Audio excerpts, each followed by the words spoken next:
बहुत लोगों के अंदर कंफ्यूजन है कि क्या डॉक्टर की गलती है कि नहीं है। डॉक्टर राकेश बागड़ी सर मेरे साथ जुड़ रहे हैं। अमूल्य जी, मैं लौट रहा हूं आपके पास, बाल रोग विशेषज्ञ हैं एम्स के।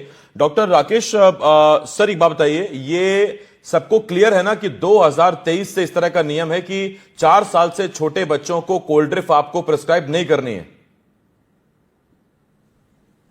सर, मैं इसके बारे में थोड़ा बता देना चाहता हूँ जी कि जैसा हमने हमारे पीजी में जो भी पढ़ाई करी है, हमें जो सिखाया गया है इनिशियली से, ये अभी दो के बाद की बात नहीं है। हमें शुरू से ही ये सिखाया गया है कि 4-5 साल से छोटे बच्चों में कफ सिरप अवॉइड करनी है। तो ये हमारी पढ़ाई पहले से ही हमें सिखाया गया है कि हमें नहीं देनी है। तो मैं उसके बारे में थोड़ा सा आपके चैनल के माध्यम से थोड़ा प्रकाश डाल देता हूँ कि सर, मैक्सिमम 5 इयर्स बेबीज में जो कफ जो खांसी देखी जाती है वो ज्यादातर वायरल और एलर्जिक होती है। जो मोस्ट कॉमन कोज है खांसी का बच्चों में, 5 साल के छोटे बच्चों में, या तो वायरल कोज रहेगा, वायरल कई तरह के वायरस हैं उनकी वजह से होगा, या कुछ एलर्जिक की वजह से ज्यादा होगा। मैक्सिमम केस इसी चीजों के हैं। तो उनमें हमें हिदायत दी गई है कि उसमें कोई कफ सिरप नहीं देनी है। छोटे बच्चों को आपको अवॉइड करना होता है। ठीक है। अब मैं आता हूँ आपके, जैसे ईएनटी हमारे सर साथ में जुड़े हुए एनटी वाले सर, उन्होंने बताया, तो जो सर ने बताया फॉरेन बॉडी वाले हैं या इन जो प्रोलॉन्ग कफ वाले केसेस है, वो सर माइन्यूट केसेस है, रेयर केसेस, बहुत कम केसेस में। उन स्पेशल सिनेरियो में हमें चेस्ट ऑस्कल्टेट करके, यानी चेस्ट को स्टेथोस्कोप से ऑस्कल्टेट करके ही फिर हमें डिसीजन लेना चाहिए, वो भी पेडियाट्रिशियन के अलावा। तो जो कॉमन जो प्रैक्टिस चल रही है सर आजकल, जो पेरीफेरी में मुझे भी देखने को मिलती है, जो हमारे पास रेफर होके आते हैं पेशेंट, तो जो 1-1, 2-2 महीने के बच्चों को कफ सिरप दिया जाता है, 2-4 महीने के बच्चों को, या 2 साल 4 साल से छोटे, ये काफी कॉमन है, जो सर एक रॉन्ग प्रैक्टिस है। तो जो मेन पेरेंट्स के लिए मेरे से सबसे अनुरोध रहेगा आपके चैनल के माध्यम से कि आपको मैक्सिमम जो कफ है वो 1-2 वीक में ऑटोमेटिकली, जैसे हमारा जो इन्फेक्शन खत्म होगा, वायरल इन्फेक्शन खत्म होगा, उसमें ऑटोमेटिक चला जाएगा। तो उसमें बेटर है कि आप घरेलू चीजें यूज कर सकते हैं, जैसे अच्छी क्वालिटी का हनी हो गया, या गुनगुना हो गया, विक्स, थोड़ा सा विक्स लगा ले, थोड़ा बड़ा बच्चा है उसको स्टीम दे दे नॉर्मल पानी की।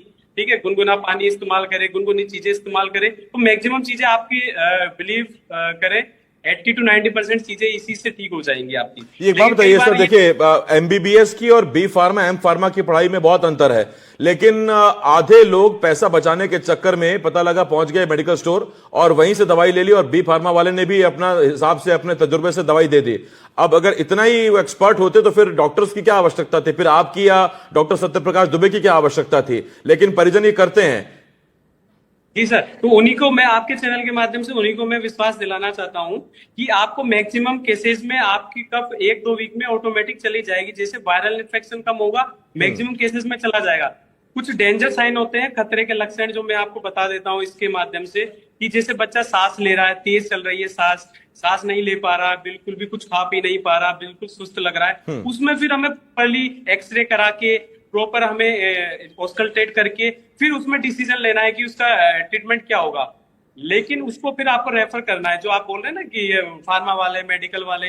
तो अगर जब तक पेरेंट्स को ये बात पता नहीं चलेगी कि कब सिरप नहीं देनी है, हमें प्रॉपर बिना पीडियाट्रिशियन की सलाह के, बिना सीनियर पीडियाट्रिशियन की सलाह के हमें प्रॉपर कब सिरप नहीं देनी है, अपने से मेडिकल से नहीं लेनी है, तो फिर ये आधी सी जो ये घटनाएं हो रही है बीच बीच में, वो काफी सारी कम हो जाएगी। तो मेरा यही पेरेंट्स से अनुरोध रहेगा कि थोड़ा सा, पेरेंट्स क्या होपलेस हो जाते हैं, थोड़ा एंग्जियस हो जाते हैं, बच्चे की खांसी कर पाते। तो मैं आपके माध्यम से एक चीज बता देता हूँ सबसे जरूरी, कि जो छोटे बच्चों में जो खांसी हो रही है वो एक नेचुरल रिफ्लेक्स है। उनका नेचुरल रिफ्लेक्स है कि वो जो उनके अंदर सिक्रेशंस बन रहे हैं अपने, उनको वो बाहर निकाल रहे हैं कफ करके।